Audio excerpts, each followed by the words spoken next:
Now, I'm a fan of the U.S. and the U.S. innovation, and I believe it's more of an outlier economy where you have the outliers like Elon Musk and these great innovators being able to push the economy forward, but that's also because it's a very little regulated in comparison to the rest of the world.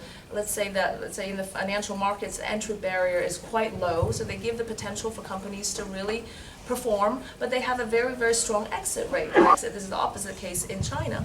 So this kind of capitalist, highly little regulation, little regulated comparatively, can feed into a lot of inequality and extreme, wealth disparity, and also the U.S. internally has not done well to protect the vast majority of people and to respond to some of these changes. And in fact, I do want to emphasize that whilst we always blame globalization for the rise in inequality and the losers of the game, we don't think about all these the technological underpinning technology changes. It's very, very difficult to separate the two from one another on its negative impact on inequality or losers and winners, but we always want to cast aspersions on others. It's the others' fault. So very lastly, I think that, as you rightly pointed, U.S. benefited and was the leader of this multilateral rules-based world order.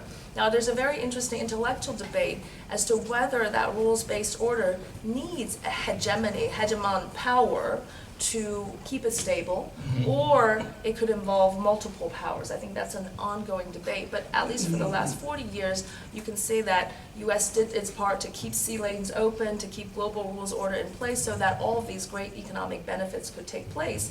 And now why are they destroying it even though they were, also the beneficiaries? As a summary, it's a very protectionist, polarized, and political world. And I have some patterns I want to share about geoeconomics, but maybe I'll... Sure. Yeah.